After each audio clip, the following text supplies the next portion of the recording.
From Montana's news leader, this is the MTN Noon News. Good afternoon, and thanks for joining us on the Noon News. I'm Diane Parker. Miller has the winter forecast, plus an update on the young man killed in a Montana avalanche. But first, our top story.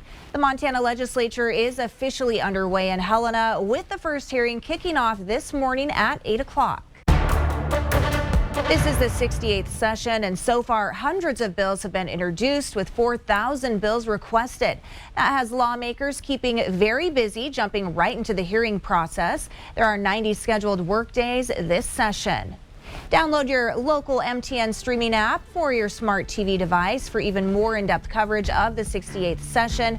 Now that includes our weekly roundup. It's called Face the State, with new episodes premiering each Friday night at 8 o'clock.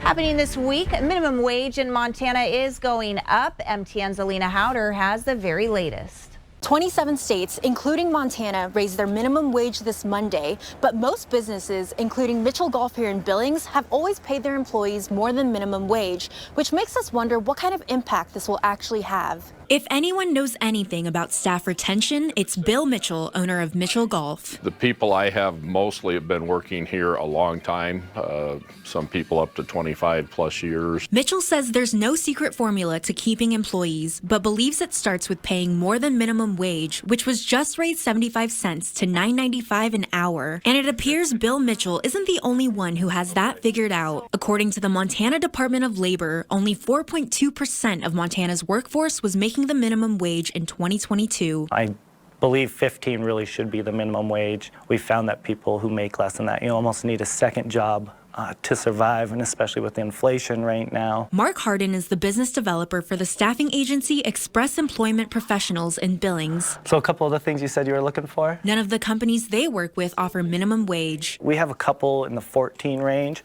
but for the majority our clients are 16 to 17. And that even includes fast food restaurants. Most are now offering higher wages to try and combat the nationwide worker shortage. Harden knows firsthand that it works. He says companies offering lower wages have a harder time finding employees. If the wages came up, I think a lot of places would be a little bit more successful in finding the right applicants. That's something Bill Mitchell figured out long ago, but an approach especially true now as inflation takes its toll on both businesses and customers alike. It's been interesting because inflation, a lot of our lower price entry items have gone up significantly in price. In Billings, Alina Howder, MTN News.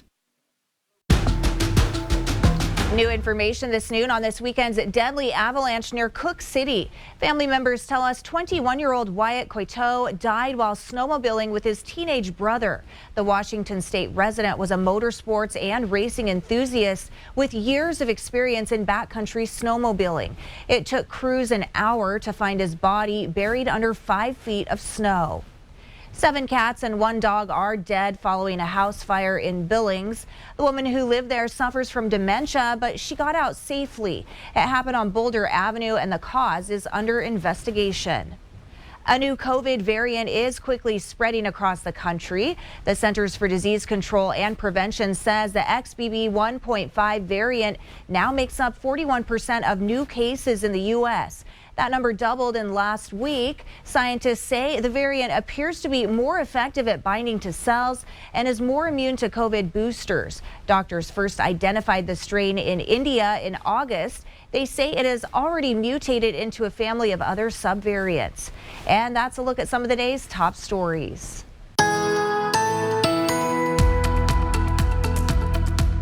Happy Tuesday, everybody. A lot of folks getting back at it after the long holiday weekend.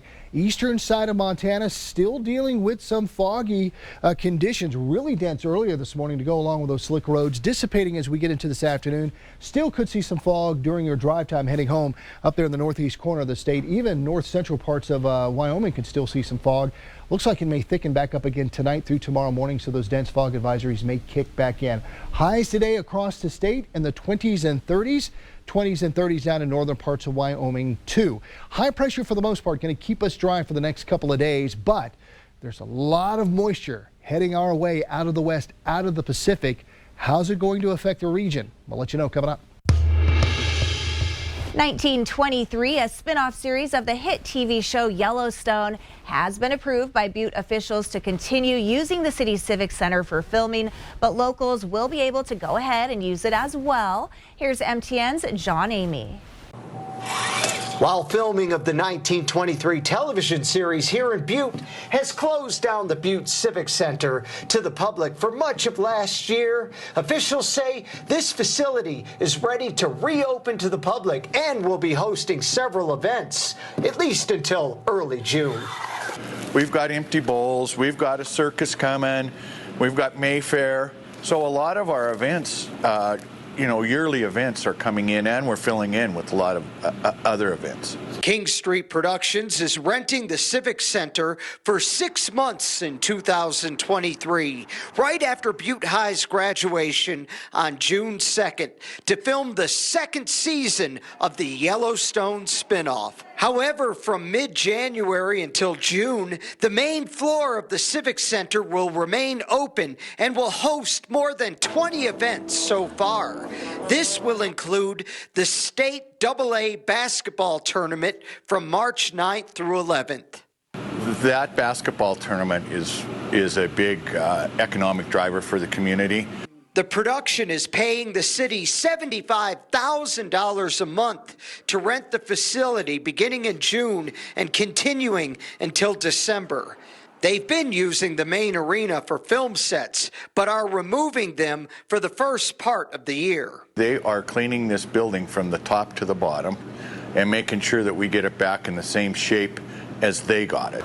The production company also plans to invest in improvements to the Butte Civic Center once it's done using it. That includes upgrading the sound system at the Civic Center and repaving and expanding the north parking lot.